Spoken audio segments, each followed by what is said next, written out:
दोस्तों, साल 2025 में शारदीय नवरात्रि कब प्रारंभ रहेंगे और यह नवरात्रि कितने दिन के रहने वाली है? घट स्थापना से लेकर माता रानी के 9 अलग-अलग स्वरूपों की पूजा तक की संपूर्ण जानकारी आज आपके चैनल दिव्य ज्योति के माध्यम से मिलने वाली है। तो आपको कहीं और जाने की जरूरत नहीं है। यह वीडियो बहुत ही ज्यादा महत्वपूर्ण रहने वाला है क्योंकि आपके संपूर्ण जानकारी एकमात्र वीडियो से प्राप्त होगी।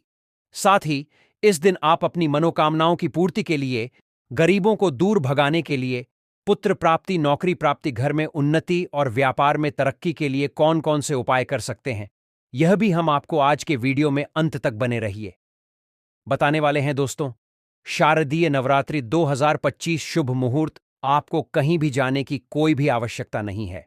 शारदीय नवरात्रि का संपूर्ण मुहूर्त, कलश मुहूर्त और कितने व्रत पड़ेंगे, नवरात्रि का समापन कब होगा, व्रत कब खोलें, हर एक बात इस वीडियो में जानने को मिलेगी। यह वीडियो आपके लिए बड़ा फायदेमंद है।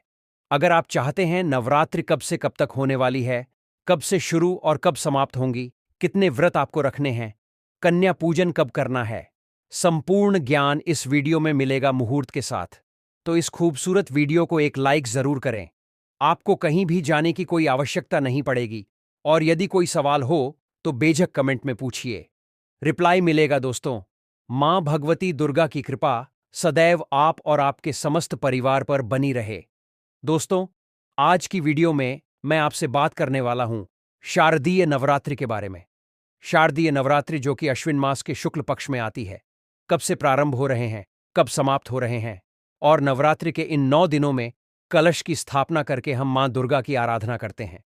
तो कलश की स्थापना करने का शुभ मुहूर्त क्या है, किस दिन कौन सी देवी की आराधना की जाएगी, इस बार नवरात्रि कितने दिन की है और मां दुर्गा की सवारी क्या है, इसके अलावा दुर्गा अष्टमी, महानवमी और दशहरा कब है, यह सारी जानकारी आपको आज की वीडियो में शेयर करने वाला हूं।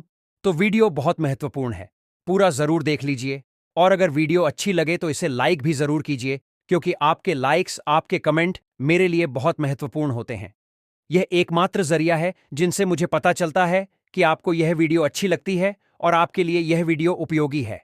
तो अगर वीडियो अच्छी लगे तो लाइक तो जरूर ही किया कीजिए। दोस्तों, शारदीय नवरात्रि का प्रारंभ होता है पितृपक्ष के अगले दिन से, यानी कि जो सर्व पितरों अमावस्या होती है उसके अगले दिन से ही, प्रतिपदा तिथि से ही कलश की स्थापना करके शारदीय नवरात्रि का प्रारंभ हो जाता है। यह नवरात्रि आती है शरद ऋतु में, इसलिए इसे शारदीय नवरात्रि कहते हैं। एक नवरात्रि चैत्र मास में आती है, उसे कहते हैं चैत्र नवरात्रि। इसके अलावा 2 गुप्त नवरात्रि भी होती है, जैसे कि आषाढ़ मास में और माघ मास में। तो सनातन धर्म में 4 नवरात्रि मानी गई है, 2 गुप्त नवरात्र और 2 प्रकट नवरात्रि। इनमें से शारदीय नवरात्रि और चैत्र मास की नवरात्रि का बहुत अधिक महत्व माना गया है। नवरात्रि के इन 9 दिनों में मां दुर्गा के 9 स्वरूपों की आराधना की जाती है और फिर दुर्गा अष्टमी और महानवमी के दिन मां दुर्गा का स्वरूप मानकर कन्याओं की पूजा की जाती है और हवन किया जाता है, और इसके बाद इस व्रत का समापन किया जाता है और फिर अगले दिन दशहरा मनाया जाता है। अब बात करें कि प्रतिपदा तिथि कब से प्रारंभ हो रही है, कब समाप्त हो रही है और नवरात्रि की प्रतिपदा तिथि का व्रत हमें कब धारण करना है। वैदिक पंचांग के अनुसार आश्विन माह के शुक्ल पक्ष की प्रतिपदा तिथि की शुरुआत 22 सितंबर को रात 1:23 पर हो रही है। वहीं इस तिथि का समापन 23 सितंबर को रात 2:50 पर होगा। ऐसे में 22 सितंबर से शारदीय नवरात्र शुरू होंगे। इसी दिन घट स्थापना की जाएगी। इस बार शारदीय नवरात्र 10 दिनों का होगा, जो 22 सितंबर से शुरू होकर 2 अक्टूबर को विजयदशमी के साथ समाप्त होगा। दोस्तों, इस बार माता का आगमन हाथी पर होगा, जो सुख सौभाग्य का प्रतीक है, और प्रस्थान मनुष्य की सवारी पर होगा। चतुर्थी तिथि की वृद्धि के कारण नवरात्र 10 दिनों का होगा। इस बार 30 सितंबर को दुर्गा अष्टमी मनाई जाएगी। इसी दिन कन्या पूजन किया जाएगा। आश्विन माह के शुक्ल पक्ष की अष्टमी तिथि की शुरुआत 22 सितंबर को शाम 4:31 पर, आश्विन माह के शुक्ल पक्ष की अष्टमी तिथि का समापन 30 सितंबर को शाम 6:06 पर। जैसा कि नवरात्रि की शुरुआत 22 सितंबर को होगी और उसी दिन कलश स्थापना की जाएगी और मां दुर्गा के प्रथम स्वरूप शैलपुत्री देवी का पूजन होगा। प्रिय भक्तजनों, हिंदू पंचांग के अनुसार 22 सितंबर 2025 को घट स्थापना का शुभ मुहूर्त सुबह 6:09 से लेकर 8:06 तक रहेगा। भक्तों को कलश स्थापना के लिए लगभग 2 घंटे का समय प्राप्त होगा। इस दौरान किसी भी समय घट स्थापना कर मां दुर्गा की पूजा अर्चना कर सकते हैं। इस दिन अभिजीत मुहूर्त सुबह 11:49 से लेकर दोपहर 12:38 तक रहेगा। इस शुभ घड़ी में भी घट स्थापना की जा सकती है। नवरात्रि का पहला दिन 22 सितंबर सोमवार को मन शैलपुत्र का दिन रहने वाला 23 सितंबर मंगलवार को मां ब्रह्मचारिणी की पूजा होगी। मंगलवार के दिन माता ब्रह्मचारिणी की पूजा आप करेंगे और शारदीय नवरात्रि का तीसरा दिन होगा, यानी कि तृतीया तिथि 24 सितंबर 2025 बुधवार को है। इस दिन आप माता चंद्रघंटा की पूजा करेंगे, जो माता दुर्गा का तीसरा स्वरूप माना जाता है। शारदीय नवरात्र का चौथा दिन होगा। 25 सितंबर गुरुवार का दिन होगा। इस दिन माता की कुष्मांडा रूप की पूजा की जाएगी। इस बार चतुर्थी तिथि की वृद्धि है। चतुर्थी तिथि के 2 दिन पड़ने के कारण इस बार नवरात्र 10 दिनों का होगा। चतुर्थी तिथि 25 सितंबर व 26 सितंबर को भी रहेगी। 26 सितंबर को सूर्योदय के पश्चात प्रातःकाल 6:48 तक चतुर्थी होने के कारण उदया तिथि में 26 को भी चतुर्थी का मान होगा। पंचमी तिथि अगले दिन 27 सितंबर को 8:65 पर रहेगी। अतः उदया तिथि में पंचमी 27 सितंबर को ही मिलने के कारण पंचमी का 27 सितंबर को होगा। दोस्तों, इस दिन विनायक चतुर्थी भी है और इस दिन मां भगवती दुर्गा के चौथे स्वरूप मां कुष्मांडा की आराधना आपको करना है। 26 सितंबर शुक्रवार के दिन भी चतुर्थी तिथि है और यह चतुर्थी एक दिन बढ़ा रही है, जिस वजह से नवरात्रि 10 दिन के प्राप्त हो रहे हैं। इस दिन भी माता के चौथे स्वरूप की पूजा की जाएगी। नवरात्रि की पंचमी तिथि आपको प्राप्त हो रही है 27 सितंबर शनिवार को, जिस दिन आपको माता स्कंद माता की पूजा आराधना करना है, और यह दिन होगा शनिवार का 28 सितंबर। रविवार के दिन माता कात्यायनी की आराधना करेंगे, जो कि मां दुर्गा का छठा स्वरूप माना जाता है। 29 सितंबर सोमवार को माता कालरात्रि की आराधना की जाएगी और माता कालरात्रि को मां दुर्गा का 7वां स्वरूप माना जाता है। 8वां दिन नवरात्रि का अष्टमी तिथि 30 सितंबर मंगलवार को आपको प्राप्त होगी। यह तिथि महाअष्टमी के नाम से जानी जाती है और इस दिन माता महागौरी की पूजा की जाएगी, जो कि मां दुर्गा का 8वां स्वरूप माना जाता है।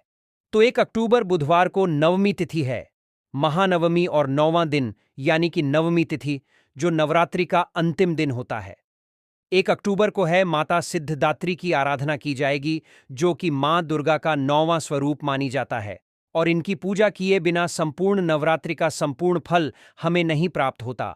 इसलिए नवरात्रि में प्रतिपदा तिथि से लेकर नवमी तिथि तक विधि विधान से माता दुर्गा की आराधना की जाती है। मां दुर्गा के 9 स्वरूपों की आराधना से किसी भी प्रकार की आपकी कामना को पूर्ण हो जाती है। कोई भी आपके जीवन में विघ्न बाधा हो, कोई भी परेशानी आपके जीवन की हो, कोई भी कष्ट हो, आपका समस्त प्रकार के कष्टों से आपको छुटकारा मिल जाता है। 2 अक्टूबर को दुर्गा विसर्जन और विजयदशमी का पर्व मनाया जाएगा। नवरात्रि के 9 दिनों में मां दुर्गा की आराधना करने मात्र से, और अब जानते हैं कि शारदीय नवरात्रि में मां दुर्गा कौन सी सवारी से आगमन कर रही है। देखिए, इस बार नवरात्रि का प्रारंभ हो रहा है सोमवार से, और सोमवार के दिन जब नवरात्रि का प्रारंभ होता है तो ऐसा माना जाता है कि माता की जो सवारी होती है हाथी होती है। इस प्रकार का वर्णन मिलता है देवी पुराण में। अच्छा, शारदीय नवरात्रि का प्रारंभ होने से पहले आपको कुछ विशेष बातों का ध्यान रखना चाहिए, जैसे कि मां का आगमन होता है। हमारे घर में ऐसा माना जाता है कि प्रतिपदा तिथि से लेकर और नवमी तिथि तक मां दुर्गा इस धरती पर अपने भक्तों के घरों में वास करती है, तो इसलिए हमें अपने घर की साफ सफाई करनी चाहिए। नवरात्रि से पहले ही अपने घर की साफ सफाई कर लीजिए अच्छी तरह से, मतलब घर के कोने कोने की साफ सफाई इस समय में हो जानी चाहिए। ऐसा माना जाता है कि मां दुर्गा उसी के घर में वास करती है जहां पर की साफ सफाई होती है और जहां पर कलह क्लेश नहीं होता, जहां पर सबके बीच में प्रेम बना रहता है, वहीं पर माता का आगमन होता है। तो अपने घर में आपको ध्यान रखना है किसी भी प्रकार से नवरात्रि के इन 9 दिनों में कलह क्लेश ना हो। लहसुन प्याज का सेवन नवरात्रि में नहीं करना चाहिए। मांस मदिरा का तो भूल कर भी नहीं करना चाहिए। अगर आप कलश की स्थापना करते हैं तो आपको अपने घर को कभी भी खाली नहीं छोड़ना चाहिए मतलब कोई ना कोई व्यक्ति हर वक्त घर में रहना ही चाहिए। अगर आप अखंड दीप दान करते हैं तब भी आपको इस नियम का पालन करना है। एक और चीज, नवरात्रि के इन 9 दिनों में बाल और दाढ़ी नहीं कटवा चाहिए। इसके अलावा नाखून भी नहीं काटना चाहिए। तो यह कार्य आपको नवरात्रि से पहले कर लेना है। नवरात्रि प्रारंभ होने से पहले आपको जो भी जरूरी चीजें हैं पूजा की, वह सभी चीजें खरीदकर अपने घर में पहले रख लेना है। आप चाहे माता की मूर्ति खरीदना चाहते हो या फिर चुन्नी माता की लेनी हो, नारियल इत्यादि लेना हो, ये सभी चीजें आप पितृपक्ष में भी ले सकते हैं। मतलब जैसे कि नवरात्रि तो अगले दिन से ही प्रारंभ हो जाती है ना। जैसे कि अमावस्या के अगले दिन नवरात्रि का पहला दिन होता है, तो आप पितृपक्ष में भी माता की पूजा के निमित्त कोई भी चीज खरीद सकते हैं। ठीक है? जैसे कि जाप करने के लिए माला आपको चाहिए या फिर आप पुस्तक लेना चाहते हैं, सप्तशती की या फिर अखंड दीपक लेना चाहते हैं, या और भी चीजें जो कि पूजा की सामग्री होती है, वह सभी सामग्रियां आप पितृपक्ष में खरीद सकते हैं। कोई दिक्कत नहीं है। देखिए, पूजा की कोई सामग्री हम खरीदारी करते हैं, पितृपक्ष में तो उसका कोई दोष नहीं लगता। अपने लिए कुछ नहीं खरीदना चाहिए, और अगर खरीद भी लेते हैं तो उसे धारण नहीं करना चाहिए। ठीक है? तो इस बार नवरात्रि का प्रारंभ हो रहा है। 22 सितंबर सोमवार से माता की सवारी होगी। हाथी है। ऐसी में इस बार अत्यधिक वर्षा का योग बन रहा है और यह धन धान्य का योग भी बना रही है। ऐसे में सभी को बहुत ही ज्यादा लाभ प्राप्त होगा। और अंतिम दिन माता रानी बुधवार के दिन जा रही है, जो कि मनुष्य पर सवार होकर जाएंगे। ऐसे में इस नवरात्रि में आपको कुछ बातों का विशेष ध्यान रखना है। विधि विधान से मां दुर्गा की आराधना करके दुर्गा सप्तशती का जितना हो सके पाठ करना है। अगर आप पाठ नहीं कर पाते हैं किसी भी कारणवश, तो आप प्रतिदिन का पाठ सुन भी सकते हैं। इसके अलावा नवरात्रि में आपको नवाड़ मंत्र का जप जरूर करना चाहिए। ओम एम क्लीन चामुंडा विजय। इस मंत्र का जप से आपकी किसी भी प्रकार की कामना पूर्ण होती है। तो पूरे विधि विधान से अगर हम मां दुर्गा की आराधना करते हैं, मंत्रों का जप करते हैं और सात्विक आचार विचार व्यवहार रखते हैं, तो किसी भी प्रकार की हमारी कामना मां दुर्गा की कृपा से पूर्ण होती है। और दोस्ती, हमारे शास्त्रों में नवरात्रि के दौरान कुछ ऐसी गलतियां हैं जिनको भूल कर भी ना करें, नहीं तो पूरा घर दरिद्र और गरीब का गरीब बंगाल का कंगाल रहता है। शारदीय नवरात्र की अष्टमी और नवमी तिथि पर घर और मंदिर की साफ सफाई का खास ध्यान रखें। पूजा के समय काले रंग के कपड़े ना पहनें, किसी से वाद विवाद ना करें, किसी के बारे में गलत ना सोएं, बधे बुर्जुग और महिलाओं का अपमान ना करें। इसके अलावा तामसिक भोजन का सेवन करने से बचना चाहिए। इसके अलावा भी अगर आपका कोई प्रश्न हो, कोई विशेष वीडियो देखना चाहते हैं, तो कमेंट बॉक्स में जरूर लिख दीजिए। और आज की वीडियो अगर आपको अच्छी लगी हो तो वीडियो को लाइक कीजिए, शेयर कीजिए, और चैनल पर पहली बार आए हैं, अगर अभी तक आपने चैनल को सब्सक्राइब नहीं किया है, तो आज की वीडियो आपको अच्छी लगे तो चैनल को सब्सक्राइब करके बेल आइकॉन को जरूर प्रेस कर लीजिए। इससे ये होगा कि इस चैनल पर जो भी नई वीडियो अपलोड होंगी उनके नोटिफिकेशन आपको सही समय पर प्राप्त होंगे। और हाँ, कमेंट में जरूर लिखें जय माता दी, राधे राधे।